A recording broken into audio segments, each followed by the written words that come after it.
Maligayang pagbabalik mga binibini at Ginoo. Binabati ko kayo, nasa ikatlong markahan na tayo. Tara na! Bago tayo magsimula, tayo muna ay manalangin.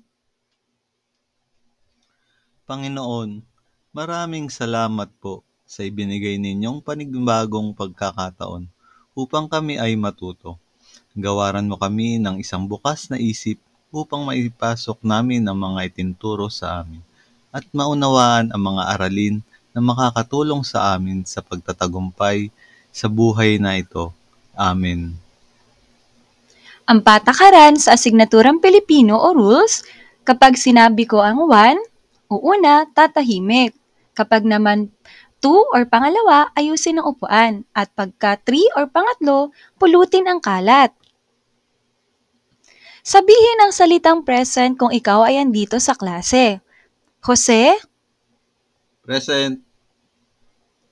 para sa aralin natin ngayon, ang layunin natin ay natutukoy at nabibigyang katangian ang isa sa mga itinuturing na bayani ng alinmang bansa sa kanlurang Asya o Asya.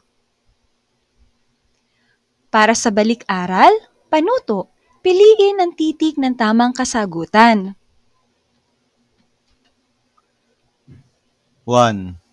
Si Mahatma Gandhi ay mula sa bansang Patlang. A. Armenia, B. Bahrain, C. Cyprus, D. India. Number 2. Ito ay tumatalakay sa mga kabayanihan at paikipagtunggali ng isang tao o mga tao laban sa mga kaaway na halos hindi mapaniwalaan dahil may mga tagpuang makababalaghan. A. Alamat, B. Epiko, C. Maikling kwento, or D. Pabula. Number 3, ang Rama at Sita ay epiko mula sa bansang Patlang. A. Armenia, B. Bahrain, C. Cyprus, D. India. Number 4, siya ang utak ng himagsikan at dakilang lumpo. A. Apolinario Mabini, B. Andres Bonifacio, C. Emilio Jacinto, or D. Wala sa nabanggit. Number 5, ang Israel ay kabilang sa Patlang Asya. A. Kanlurang, B. Timog, C. Hilagang, or D. Wala sa nabanggit. Ngayon naman, tayo ngayon ay mag-check. Binabati kita, binibini at Ginoo, mataas ang iyong nakuha ang puntos. Ngayon naman, naglalaro ka ba ng puzzle? Opo! Ngayon, panuto, buuin ang ginulong larawan. Pagkatapos ay sumigaw ng Darna o Captain Barbell. Bibigyan lamang kita ng 2 minuto para buuin ang larawan. Captain Barbell! Ang nabuong larawan ay si Dr. Jose Protasio Rizal Mercado y Alonso y Realonda. Kilala mo ba siya? Opo, siya ang pambansang bayani ng Pilipinas. Maraming salamat sa pagbabahagi. Ano-ano naman ang mga naiambag niya sa Pilipinas o sa Asya? Pangalawa, ano ang mga katangian na nagustuhan mo kay Rizal at bakit? Ang makikita mo sa mapa, ito ay bahagi ng kanlurang Asya. Ito ay binubuo ng Armenia, Israel, Iran at marami pang ibang bansa. Ikaw, mayroon ka bang kakilala na nagtatrabaho sa mga bansang nabanggit sa kanlurang Asya? Maari mo itong ibahagi sa klase. Para naman sa pangkatang gawain natin. Rubric para sa pagre-report. Kung ang nais mo ay makakuha ng mataas sa puntos, titingnan mo lamang ang mga nilalaman sa ika-4 na puntos at ang pinakamababa ay ang 1. Ang pamantayan natin, kahandaan, nilalaman, pagsasalita, oras at tindig. Pangkat 1. Panuto. Ibigay ang katangian ni Irena Sendler. At ano ang iyong nagustuhan sa kanya? Ipaliwanag ang sagot.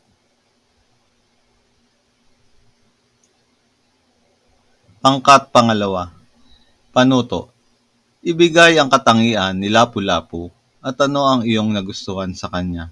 Ipaliwanag ang sagot. Pangkatatlo, panuto. Ibigay ang katangian ni Josepa Llanes Escoda at ano ang iyong nagustuhan sa kanya.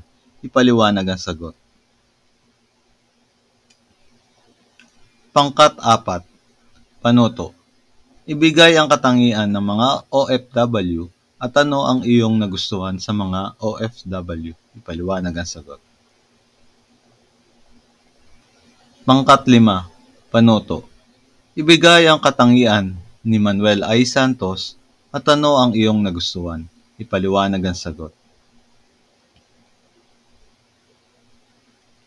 Pangkat-lima, para sa mag-aaral na kabilang sa pangkat etniko. Panuto. Ibigay ang katangian ng mga Aita Squadron 30 at ano ang iyong nagustuhan sa kanila. Ipaliwanag ang sagot.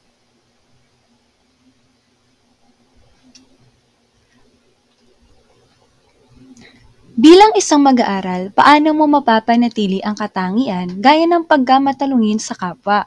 Ano mga dapat mong gawin? Para naman sa maikling pagsusulit sa naysay, talata,